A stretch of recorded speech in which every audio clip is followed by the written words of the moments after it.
연방주의, 연방국가 또는 연방국이라고도 불리는 이 정치체제는 부분적으로 자치권을 가진 여러 주, 지방 또는 기타 지역들이 중앙연방정부 아래에 결합되어 있는 정치적 실체입니다. 연방을 이루는 주들은 국제사회에서 독립된 실체로서의 지위를 갖지 않습니다. 그들은 하나의 국가가 아니라 국가의 일부입니다. 그렇다면 차이점은 무엇일까요? 미국의 캘리포니아주와 포르투갈의 리스본구는 어떤 점에서 다를까요? 연방제 국가에서는 정치적 권한이 두 개의 자율적인 정부 집단, 즉 중앙정부와 지방정부로 나누어집니다. 반면 연방 국가가 아닌 나라의 군하 지역은 같은 수준의 자치권이나 권한 분담을 지역 차원에서 갖고 있지 않습니다. 연방제가 아닌 국가는 단일 국가라고 불리며 이는 중앙정부가 궁극적으로 최고의 권한을 가지는 단일한 실체로 통치되는 국가입니다. 두 체제 모두 장단점이 있고 한 나라에 맞는 체제가 다른 나라에도 꼭 맞는 것은 아닙니다. 예를 들어 러시아나 오스트레일리아처럼 영토가 넓은 국가는 방대한 영토를 더 잘 관리하기 위해 연방제를 채택하는 경향이 있습니다. 이는 작은 나라들에게는 적합하지 않을 수 있습니다. 단일 국가는 하나의 기관에서 결정을 내리기 때문에 신속하게 행동할 수 있다는 장점이 있고 여러 단계의 관료제가 없어 비용도 덜 들 수 있습니다. 반면에 연방 국가는 권력이 국민에게 더 가까이 있기 때문에 지역의 필요를 더 잘 파악할 수 있고 같은 권력이 여러 통치기관에 분산되어 있기 때문에 권력마명을 억제할 수도 있습니다. 전 세계적으로 국가들은 이렇게 연방국가와 단일국가로 나뉩니다. 노란색은 연방국가이고 파란색은 단일국가입니다. 세계에서 면적이 가장 큰 8개 국가 중 7개국, 즉 러시아, 캐나다, 미국, 브라질, 오스트레일리아, 인도, 아르헨티나는 연방제를 기반으로 조직되어 있습니다. 세 번째로 큰 중국만이 단일국가입니다. 다양한 체제 개념들이 혼란스러울 수 있으니 이제 명확히 하겠습니다. 연방제를 사용하는 국가는 연방국가 또는 연방국이라고 하며 이는 자치권을 가진 도, 주 또는 지역들이 중앙연방정부 아래 연방을 이루어 권력을 공유하는 형태입니다. 단일정부 체제를 사용하는 국가는 단일국가라고 불립니다. 이 국가들도 주, 구, 지역이 있으나 자치권이 없고 권력은 중앙정부에 집중됩니다. 다만 완전히 구분되지는 않으며 다양한 회색지대가 있습니다. 국가는 완전한 연방국가나 완전한 단일국가일 필요는 없습니다. 분리 정도가 높은 것부터 통합 정도가 높은 것까지 스펙트럼이 존재합니다. 한쪽 끝엔 거대한 단일국가가 다른 쪽엔 여러 작은 독립국가들이 연합하되 대부분 주권을 가집니다. 단일주의, 분권화, 권한 이양, 연방주의, 연합주의, 국제기구, 그리고 여러 개의 작은 독립국가들의 집합은 서로 다른 선택지입니다. 그리고 사실 완전한 단일국가를 제외한 모든 형태는 어느 정도 더 큰 자치권을 가지고 있습니다. 영국은 권한 이양의 한 예로 볼 수 있는데 중앙 영국 정부가 스코틀랜드나 웨일스와 같은 지역 당국의 일부 권한을 이양했습니다. 각각 안에도 하위 스펙트럼이 존재합니다. 예를 들어 이 유럽 지도에서 단일 국가와 연방 국가를 확인할 수 있습니다. 하지만 단일 국가들 중에서도 포르투갈이나 아일랜드처럼 완전히 중앙 집권적인 국가들도 있습니다. 일부 국가는 슬로베니아, 북유럽처럼 단일 국가이면서 분권화되어 있고 스페인, 프랑스, 영국은 단일 국가이지만 지역화되어 있습니다. 중앙정부가 권력을 주로 가지고 있지만 점차 그 권력을 지역 행정과도 나누기 시작한 경우입니다. 이것이 연방제로 나아가는 신호인지 아니면 이 상태로 남길 것인지는 국가마다 다를 수 있습니다. 유럽연합 전체는 정말 흥미로운 예시입니다. 유럽연합은 대체로 단일 국가인 여러 큰 국가들과 몇몇 연방 국가들로 구성되어 있습니다. 하지만 유럽연합 자체는 스펙트럼의 반대편에 있는 별개의 국가들의 모임으로 볼 수 있지만 동시에 일종의 연합체이기도 하며 많은 사람들이 유럽연합이 완전한 연방 국가가 되기를 원합니다. 하지만 이 영상의 주제는 그게 아닙니다. 저는 각각의 다양한 정부 형태와 정치 체계에 대해 깊이 들어가지는 않을 겁니다. 제가 하고 싶은 것은 간단합니다. 이미 연방 국가가 단일 국가와 어떻게 다른지, 그리고 두 체제가 대체로 어떻게 작동하는지에 대한 일반적인 개념을 알게 되었으니까요. 저는 전 세계를 살펴보면서 실제로 어떤 나라들이 연방 국가인지, 그리고 그 나라들이 구체적으로 어떻게 운영되는지 아주 대략적으로 설명하고 싶습니다.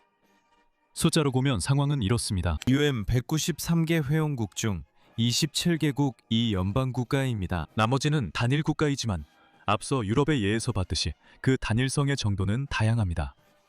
하지만 이제 연방 국가들에 집중해 봅시다. 저는 크기가 아니라 연방 하위 구역의 수를 기준으로 가장 큰 나라부터 가장 작은 나라까지 살펴보고 싶습니다.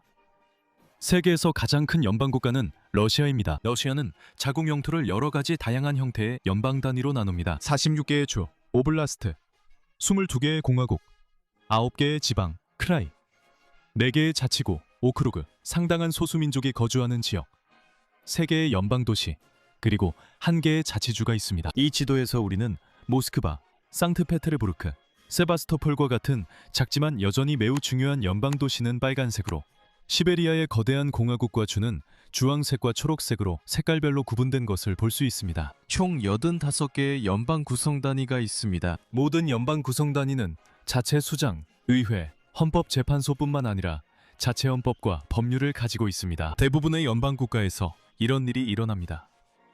그 다음으로 큰 나라는 미국으로 50개의 주와 연방구 그리고 16개의 영토가 있습니다. 주들에 관해서는 크기가 더 비슷하며 적어도 러시아만큼 큰 차이는 없고 구분 방식도 통일되어 있습니다. 물론 연방지구와 영토들도 있지만 대부분은 주들이 서로 동등한 지위를 가집니다. 러시아와 많은 다른 나라들처럼 여기에도 연방의 수장이 있는데 이 경우에는 각 주의 주지사이고 주의회와 주헌법도 있습니다. 사실 흥미롭게도 미국의 주헌법들은 국가헌법보다 훨씬 더 긴 경향이 있습니다. 국가헌법은 약 4,500단어 정도입니다. 대부분의 주헌법은 8,500단어가 넘으며 거의 2배에 달합니다. 이는 정부와 국민 간의 일상적인 관계에 대해 더 자세하게 규정해야 하기 때문입니다. 가장 짧은 것은 버몬트주의 헌법으로 8,294단어이고 가장 긴 것은 엘라바마주의 헌법으로 34만 5천 단어에 달합니다. 이게 좀 불가능해 보이지만 제가 찾아본 모든 곳에서 이것이 사실이라고 했습니다. 흥미롭게도 미국에는 모든 주에 공화제 형태의 정부를 보장한다는 규정도 있습니다. 그래서 하와이는 갑자기 우리 다시 군주제가 되자, 하지만 미국에는 남아있자 라고 결정할 수 없습니다. 모든 연방 국가가 이런 것은 아니며 앞으로 그 예를 보게 될 것입니다. 제가 연방제 국가인 줄 몰랐던 곳이 나이지리아인데 36개의 주와 연방구를 가지고 있습니다. 나이지리아는 2억 명이 넘는 엄청난 인구를 자랑합니다. 저만 그런 걸 수도 있지만 우리는 거대한 아프리카 국가들에 충분히 관심을 주지 않는 것 같습니다. 흥미로운 점은 1960년 세계주로 시작해 4개, 12개, 19개, 21개, 30개, 마지막으로 36개로 늘었다는 점입니다. 행정이 발전함에 따라 그들의 영토를 더 세분화한 것이죠. 멕시코, 공식 명칭은 멕시코 합중국인데 31개의 주와 수도인 멕시코시티를 가지고 있습니다. 멕시코가 스페인으로부터 독립했을 때 처음에는 제국이었습니다. 제국이 무너진 후에는 연방공화국이 되었죠. 공화국의 창립 계획이 제정되었고 그 6번째 조항에는 이렇게 명시되어 있습니다. 공화국을 구성하는 부분들은 내부 행정과 정부에 관한 한 자유롭고 주권적이며 독립적인 주들이다. 모든 자유주들은 연방에 초대되어 연방을 형성했지만 과거 과테말라 총독령만은 예외로 그들은 자신들만의 국가, 역시 연방을 만들었습니다. 인도 역시 연방국가로 28개의 주와 8개의 연방 직할지를 가지고 있습니다. 그중 하나가 바로 델리 국가 수도 직할지입니다. 일종의 연방 지구라고 볼 수 있겠죠. 이들은 북부, 서부, 남부, 중부, 동부, 그리고 북동부의 6개 지역으로 나뉩니다. 하지만 제가 알아본 바로는 이 지역들은 행정구역이 아닙니다. 지역 주지사나 그런 건 없어요. 이것들은 단지 28개 주가 속한 지역을 구분하는 방식일 뿐이며 실제로 각 주는 자체적인 지방행정부를 가지고 있습니다. 이는 인도의 이웃나라인 파키스탄과도 비슷합니다. 파키스탄은 인도보다 더 적은 수의 행정단위로 영토를 구성하고 있는데 4개의 주와 2개의 자치령, 그리고 하나의 수도 직할구가 있습니다. 발루치스탄, 펀자브, 신드, 카이베르, 파크툰크와 주와 연방이 직접 관리하는 이슬라마바드 수도 특별구가 있습니다. 그리고 분쟁 지역인 카슈미르에는 2개의 자치령이 있는데 인도도 자신들의 측면에서 이 지역을 관리하고 있으며 길기트 발티스탄도 포함됩니다. 영국 식민지 시대 이전과 그 기간 동안 인도와 파키스탄을 포함한 영국령 인도 제국에는 많은 번왕국들이 있었습니다. 이 번왕국들은 내부적으로는 자치권을 가졌지만 영국의 지배 아래 있었고 대외 문제에 대해서는 자치권이 없었습니다. 사실 이게 정확한지는 잘 모르겠지만 이런 전통이 양국의 현재 연방제도의 기반이 되었을 수도 있다는 점은 이해가 됩니다. 왜냐하면 사람들은 이미 익숙했고 더 큰 국가 안에서 작은 주들이 내부 자치권을 갖는 전통이 있었기 때문입니다. 브라질도 26개의 주와 연방부로 구성되어 있습니다. 인도와 비슷하게 브라질은 5개의 지역으로 나뉘어 있습니다. 북부, 북동부, 중서부, 남동부, 그리고 남부입니다. 하지만 다시 말해서 지방 행정이 처음 적용되는 단위는 역시 주입니다. 브라질의 영토 변화는 다른 나라들처럼 흥미롭습니다. 원하시면 그 주제로 영상을 만들 수도 있습니다. 포르투갈인들은 1534년에 도착해 식민지 행정구역을 세웠습니다. 이 경계선은 곧은 가로선과 세로선으로 아프리카 식민지 경계가 신중히 연구된 듯 보이게 했습니다. 브라질이 처음에는 식민지로, 그 다음에는 독립국가로 성장하면서 광대한 영토를 더 잘 조직하고 통치하기 위해 더 많은 영토 구분이 생겨났습니다. 유럽으로 돌아가서 스위스는 내가 알기로 세계에서 유일한 국가연합입니다.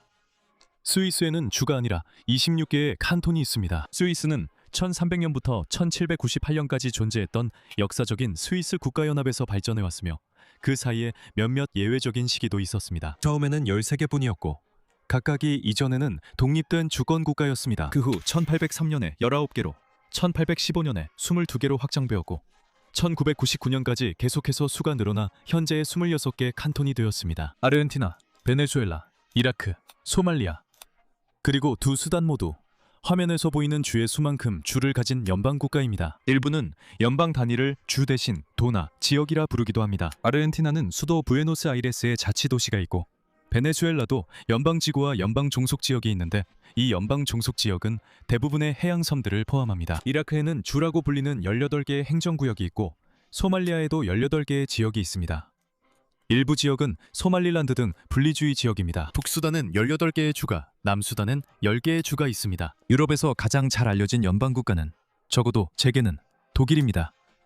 독일은 베를린, 함부르크, 브레멘 같은 도시주를 포함해서 16개의 주가 있습니다. 이러한 도시주들은 슈타트슈타텐이라고 불립니다.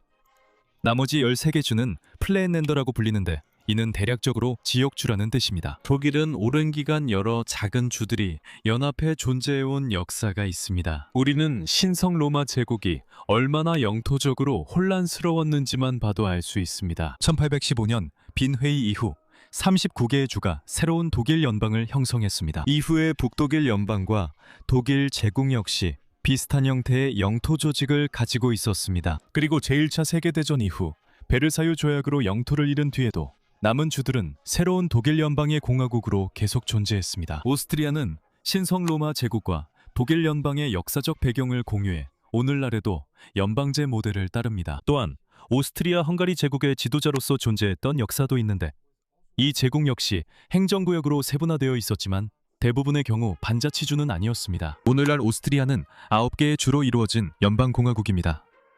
유럽에서 또 다른 흥미로운 예시는 보스니아입니다. 보스니아 헤르체고비나의 정치적 구분은 데이턴 협정에 의해 만들어졌으며 이 협정은 국가 내의 두 번째 수준의 정부를 인정했습니다. 두 개의 구성체로 이루어져 있는데 보스니아 헤르체고비나 연방은 주로 보스니아인과 크로아티아인이 거주하고 스릅스카 공화국은 주로 세르비아인이 거주하며 각각 국가 영토의 대략 절반씩을 통치하고 있습니다. 보스니아 연방 자체는 연방 구조를 가지고 있으며 10개의 자치 칸톤으로 구성되어 있습니다.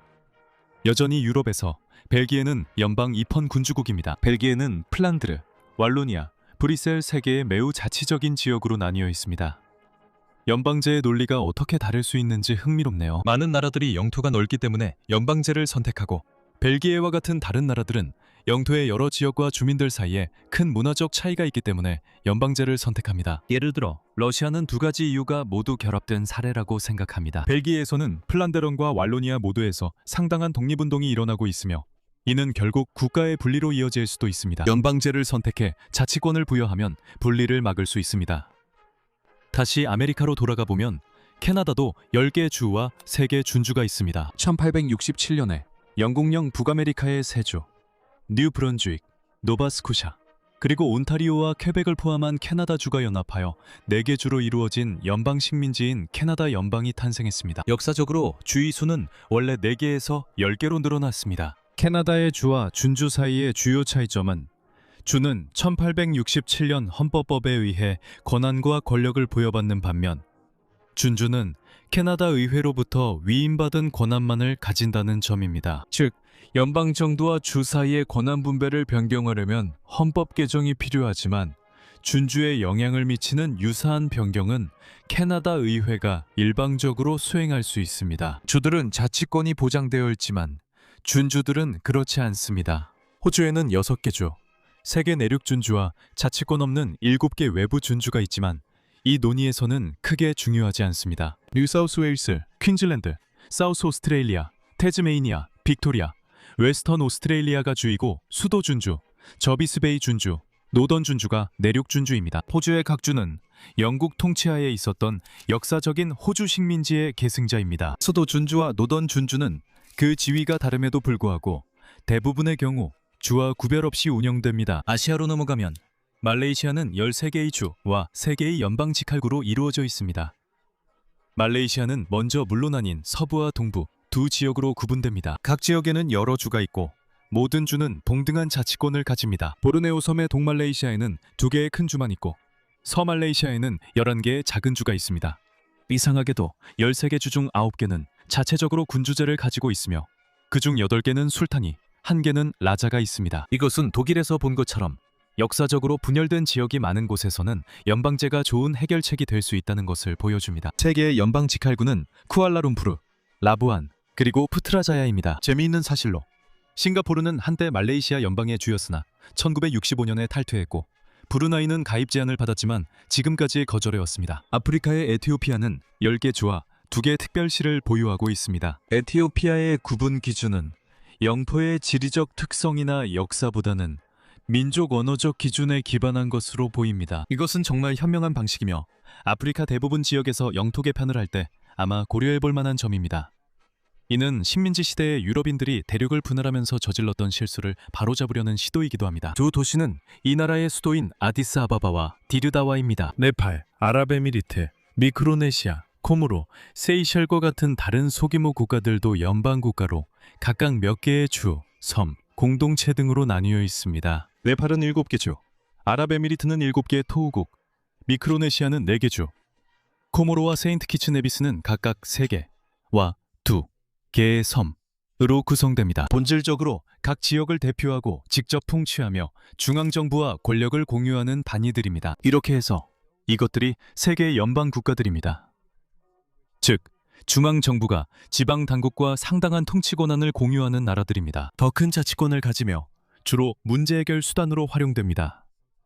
예를 들어 넓은 영토의 행정관리 등이 있습니다. 좀 더 세부적으로 따로 통치할 수 있게 허용한 것입니다. 또는 상당한 차이가 있는 다양한 문화의 사람들에게 통합된 국가 내에서 더 많은 자치권을 가질 기회를 제공하는 경우도 있습니다. 가장 잘 알려진 미국, 캐나다, 멕시코, 브라질, 독일, 러시아, 인도, 호주 같은 사례부터 에티오피아, 보스니아, 벨기에, 스위스처럼 덜 알려진 사례들까지 정말 다양한 나라들이 있습니다. 혹시 제가 빠뜨린 다른 연방 국가가 있다면 댓글로 알려주세요.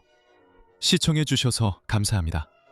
원하시면 구독하시고 다음에 더 많은 상식으로 찾아뵙겠습니다.